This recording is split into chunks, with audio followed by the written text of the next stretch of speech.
Salam damai dan sejahtera untuk Bapak, Ibu, dan Saudara dimanapun berada. Kiranya damai sejahtera Kristus memenuhi hati dan pikiran kita di dalam setiap aktivitas kita sepanjang hari ini. Kita akan meneruskan pembahasan kita mengenai kebangkitan Yesus Kristus. Kebangkitan yang ada di dalam sejarah yang menyatakan kemenangan atas maut, iblis, dan dosa. Dan kita bersyukur karena Allah mengaruniakan firman-Nya untuk kita baca dan kita dapat renungkan sebagai pedoman hidup kita. Hari ini kita akan membahas mengenai kebangkitan Yesus Kristus menurut Injil Markus yang ditulis dari Injil Markus pasal 16 ayat 1 sampai dengan 8. Demikianlah firman Tuhan. Setelah lewat hari Sabat, Maria Magdalena dan Maria ibu Yakobus serta Salome membeli rempah-rempah untuk pergi ke kubur dan meminyaki Yesus. Dan pagi-pagi benar pada hari pertama minggu itu, setelah matahari terbit, pergilah mereka ke kubur. Mereka berkata seorang kepada yang lain, "Siapa yang akan menggulingkan batu itu bagi kita dari pintu kubur?" Tetapi ketika mereka melihat dari dekat, tampaklah batu yang memang sangat besar itu sudah terguling. Lalu mereka masuk ke dalam kubur dan mereka melihat seorang muda yang memakai jubah putih duduk di sebelah kanan. Mereka pun sangat terkejut. Tetapi orang muda itu berkata kepada mereka, "Jangan takut. Kamu mencari Yesus orang Nazaret yang disalibkan itu. Ia telah bangkit. Ia tidak ada di sini. Lihat, inilah tempat mereka membaringkan dia. Tetapi sekarang pergilah, katakanlah kepada murid-muridnya dan kepada Petrus. Ia mendahului kamu ke Galilea, di sana kamu akan melihat dia, seperti yang sudah dikatakannya kepada kamu." Lalu mereka keluar dan lari meninggalkan kubur itu sebab sang gentar dan dahsyat menimpa mereka. Mereka tidak mengatakan apa-apa kepada siapapun juga karena takut. Dengan singkat, mereka sampaikan semua pesan itu kepada Petrus dan teman-temannya. Sesudah itu, Yesus sendiri dengan perantaraan murid-muridnya memberitakan dari timur ke barat berita yang kudus dan tak terbinasakan tentang keselamatan yang kekal itu. Bapak, Ibu, dan Saudara yang kekasih di dalam Kristus, kisah kebangkitan Kristus adalah fakta sejarah yang tidak dapat dihapus dari ingatan manusia. Bukan saja karena sudah dicatat dan terekam di dalam firman Tuhan yang dinyatakan kepada kita, kita juga percaya dengan iman bahwa kebenaran historis itu tidak dapat diubah oleh siapapun.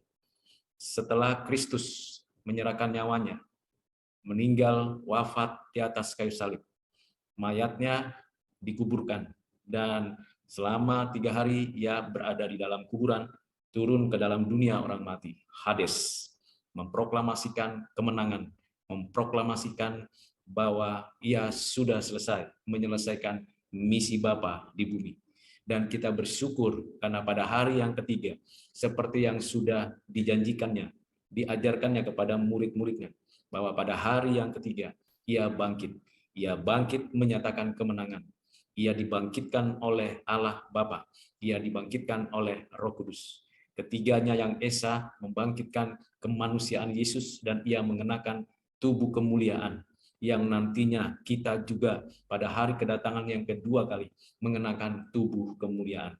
Dan kita bersyukur karena firman Tuhan yang dinyatakannya kepada kita mendapatkan arahan, pedoman untuk kita bersandar, bergantung sepenuhnya kepada Tuhan yang hidup. Kita tidak mempercayai Tuhan yang mati, Tuhan yang hanya ada di dalam ide atau di dalam pikiran kita. Bukan Tuhan yang hanya disembah di dalam ritual, tetapi Tuhan yang hidup di dalam seluruh kehidupan kita. Di dalam ayat 1 dikatakan setelah lewat hari Sabat, berarti sudah masuk ke dalam hari ketiga. Benar apa yang dikatakan Tuhan, bahwa ia pada hari yang ketiga bangkit. Dan yang pertama sekali datang untuk menjumpai Yesus, dengan maksud untuk merempah-rempahi mayat atau meminyaki mayat seperti kebiasaan yang ada pada zaman itu. Dan itu akan dilakukannya.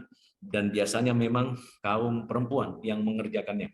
Namun apa yang terjadi, kekagetan yang dialami itu adalah kekagetan, keterkejutan yang wajar, karena memang yang pertama, kuburan itu sudah tidak lagi dijaga oleh pasukan Romawi dan pasukan para imam. Kuburan itu ternyata sudah terbuka, batunya sudah digulingkan. Ketiga, kuburan itu ternyata tidak lagi ada ditemukan mayat Yesus. Itu 3 alasan mengapa mereka kaget, mengapa mereka terheran-heran. Tentu kalau kita ikut rombongan dari perempuan itu, kita pun akan mungkin mengalami kekagetan yang sangat luar biasa. Karena bagaimana mungkin seseorang yang sudah meninggal, yang jelas-jelas sudah hancur lebur tubuhnya oleh karena siksaan, oleh karena pukulan, oleh karena segala aniaya, derita yang dialami Yesus, ia bisa mungkin bangkit dan menyatakan dirinya menang dan menyatakan dirinya hidup. Itu adalah sesuatu yang tidak pernah ada dalam sejarah dan tidak akan pernah lagi, kecuali hanya satu-satunya, dan satu-satunya itu hanyalah Yesus Kristus. Bapak Ibu Saudara yang kekasih di dalam Kristus, suatu upaya yang baik dari perempuan-perempuan ini untuk merempah-rempahi dan meminyaki Yesus, mengingat kebaikannya, belas kasihannya, pertolongannya, bahkan kesaksian hidupnya. Kita percaya bahwa sensitivitas dari perempuan-perempuan ini mengenai kehidupan Yesus sungguh dapat dibuktikan, dan bagaimana ia melihat dan menyaksikan kekaryaan Yesus Kristus sebagai Mesias yang menderita, Mesias yang menyatakan cinta kasih dan kebenaran Allah. Namun kita bisa lihat dengan jelas dan baca dengan tepat bahwa memang ada suatu yang tidak bisa dipungkiri. Yesus Kristus sudah bangkit. Ada seorang muda yang bisa kita referensikan, yaitu malaikat yang dengan sengaja duduk menunggu di sana, di kuburan itu, untuk memberikan kepada perempuan-perempuan yang akan datang atau orang-orang yang akan datang akan apa yang terjadi. Jadi malaikat itu utusan Allah yang sungguh-sungguh memberitakan, mengabarkan, memberikan penjelasan apa sebenarnya yang terjadi. Bukan penjaga-penjaga itu yang membuka batu, menggulingkannya. Bukan penjaga-penjaga itu yang mengambil, merampas, atau menyingkirkan mayat Yesus. Tidak terjadi seperti itu. Tetapi malaikat itu dengan jelas mengatakan bahwa Yesus sudah bangkit. Ia bangkit, artinya ia hidup. Ia tidak lagi menjadi seperti sebelumnya. Tentunya tubuh jasmani kemuliaannya itu akan segera dinyatakan dan akan segera diketahui. Kita tahu pada kisah-kisah selanjutnya, selama 40 hari Yesus menyatakan dirinya setelah kebangkitan itu. Dan banyak orang menyaksikan dengan matanya sendiri, dengan apa yang dialaminya sendiri. Sekitar 500 saksi, 500 orang itu menyaksikan dengan berbagai cara, menyaksikan bagaimana kebangkitan Yesus. Dengan jelas malaikat itu mengatakan Yesus orang Nazaret. Jadi perempuan-perempuan itu tidak salah mengunjungi kuburan, tidak salah kuburan yang akan didatanginya. Karena malaikat itu dengan jelas memberikan informasi yang akurat bahwa Yesus yang engkau kunjungi, Yesus yang adalah yang sudah ada di kuburan ini adalah Yesus orang Nazaret. Yesus orang Nazaret itu menggambarkan atau memberikan informasi bahwa memang yang ada di kuburan ini adalah Yesus orang Nazaret yang 3 hari yang lalu di atas kayu salib meninggal dunia, menyerahkan nyawanya, menebus setiap orang yang percaya kepadanya, sehingga dibenarkan dan beroleh pengampunan dan diadopsi menjadi anak-anak Allah. Dan Yesus orang Nazaret itu sudah bangkit. Kita bersyukur kepada Tuhan karena kita percaya bahwa apa yang dinyatakan malaikat ini adalah benar. Yesus orang Nazaret itu yang disalibkan itu sudah bangkit, telah menyatakan kemenangan. Ia tidak ada di sini. Jadi artinya kebangkitan itu membuktikan bahwa kubur itu kosong.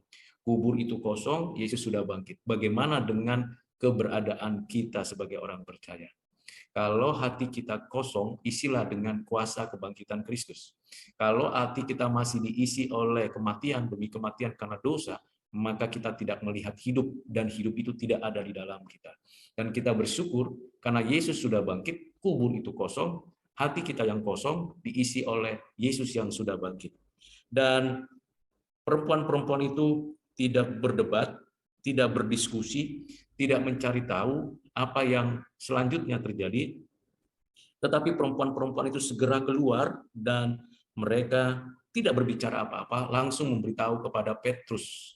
Petrus pemimpin dari para pemurid, dan Petrus mendengarkan berita itu. Dan apa yang selanjutnya dalam Injil Markus diringkaskan di dalam ayat 8b. Dengan singkat mereka sampaikan semua pesan itu kepada Petrus dan teman-temannya. Sesudah itu Yesus sendiri dengan perantaran murid-muridnya memberitakan dari timur ke barat berita yang kudus dan tak terbinasakan tentang keselamatan yang kekal. Berita yang kudus. Jadi berita kebangkitan Yesus Kristus adalah berita yang kudus. Berita yang dikhususkan untuk orang-orang yang akan diselamatkan. Bukan berita yang remeh-temeh atau berita yang asal-asalan atau berita yang mencari popularitas atau berita yang mengendaki diri yang hebat. Tidak demikian. Berita yang kudus, berita keselamatan yang datangnya dari kuasa kebangkitan Yesus Kristus.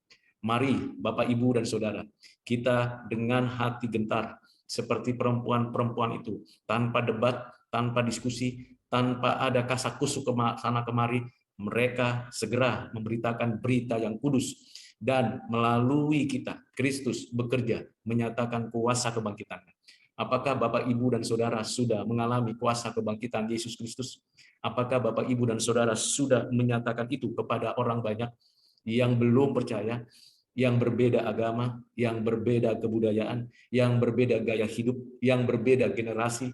Apakah kita sudah sungguh-sungguh adalah murid Kristus yang dengan penuh keberanian dan kegentaran untuk menyampaikan berita yang kudus ini? Mari kita memohon kekuatan dan pertolongan dari Roh Kudus agar berita yang kudus ini dipopulerkan melalui berbagai media, termasuk media sosial, yang dapat menyebar ke berbagai tempat di seluruh pelosok muka bumi, dimanapun Bapak, Ibu, Saudara berada. Entah sebagai seorang pemimpin, seorang pekerja, seorang profesional, seorang yang sedang menjalani tugas tanggung jawab di komunitas masing-masing, di lingkungan masing-masing, dalam relasi dengan siapapun. Mari dengan penuh keberanian, penuh kegentaran, bersandar kepada kekuatan dan kuasa Tuhan, memberitakan berita yang kudus, berita yang tidak akan terbinasakan. Tak terbinasakan, mengapa? Karena memang ada di sana kekuatan, kuasa, pertolongan dari Tuhan. Karena berita yang kudus ini datangnya dari Allah yang kudus, dari Allah yang tidak berubah, dari Allah yang berdaulat. Mari Bapak, Ibu, Saudara, karena begitu banyak orang yang sedang menunggu, menanti, mengharapkan berita yang kudus ini. Mereka dengar, mereka tahu, dan kita hanya satu saja tugas kita, menyampaikan berita itu. Memberitakan Yesus Kristus yang sudah mati dan bangkit. Bukan memberitakan diri sendiri, bukan menunjukkan kehebatan apa yang sudah kita capai, tapi menunjukkan kehebatan, keagungan apa yang Tuhan Yesus sudah nyatakan. Kita semakin nyata kasih kepada Allah kalau kita benar-benar menyampaikan berita ini. Bagaimana kita menyampaikan berita yang kudus? Sederhananya, katakan saja kepada banyak orang. Katakan saja dengan bahasa yang sederhana. Katakan saja dengan bahasa yang kita bisa kuasai untuk menyampaikan itu. Dengan sikap hormat, gentar, dan penuh dengan rasa ketakutan di hadapan Tuhan. Dengan demikian, Bapak, Ibu, Saudara, kita adalah orang-orang yang diberikan kehormatan oleh Tuhan menyampaikan berita yang kudus. Kiranya renungan ini menolong kita untuk sungguh-sungguh menyatakan kehidupan keimanan kita di tengah-tengah dunia yang fana ini. Dan Tuhan menolong dan menyertai kita. Tuhan memberkati kita sekalian. Amin.